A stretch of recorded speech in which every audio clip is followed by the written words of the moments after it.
ഇന്നൊരു മുളകച്ചാറുണ്ടാക്കിയാലോ? മുളക് നന്നായി കഴുകി വൃത്തിയാക്കി ഇതുപോലെ ഒന്ന് വരിഞ്ഞെടുക്കണം. ഇതിലുള്ള നനവ് മാറാൻ വേണ്ടി ഒന്ന് ചൂടാക്കിയെടുക്കാം, ഒരു 2 മിനിറ്റ്. ഇനി ഇതിന് വേണ്ട മസാല റെഡിയാക്കാം.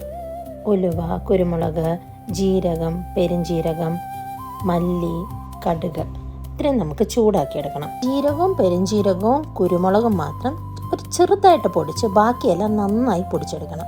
ഈ പൊടിയിലേക്ക് നമുക്ക് ഉപ്പും കായവും മുളക് പൊടിയും ചേർത്ത് അതിലേക്ക് കുറച്ച് വിനാഗിരി, പച്ച കടുകെണ്ണ ഇത്രയും ഒഴിച്ച് നന്നായിട്ട് മിക്സ് ചെയ്തെടുക്കാം.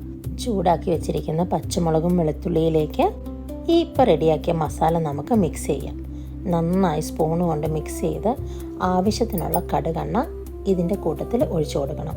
നമുക്ക് എത്ര വേണം എണ്ണ അതനുസരിച്ച് ഒഴിച്ചു കൊടുക്കാം. എണ്ണ ചൂടാക്കേണ്ട ആവശ്യമില്ല. ഇതൊരു കുപ്പിയിലടച്ച് വെയിലത്ത് 2 ദിവസം വെച്ചാൽ മുളകച്ചാർ റെഡി.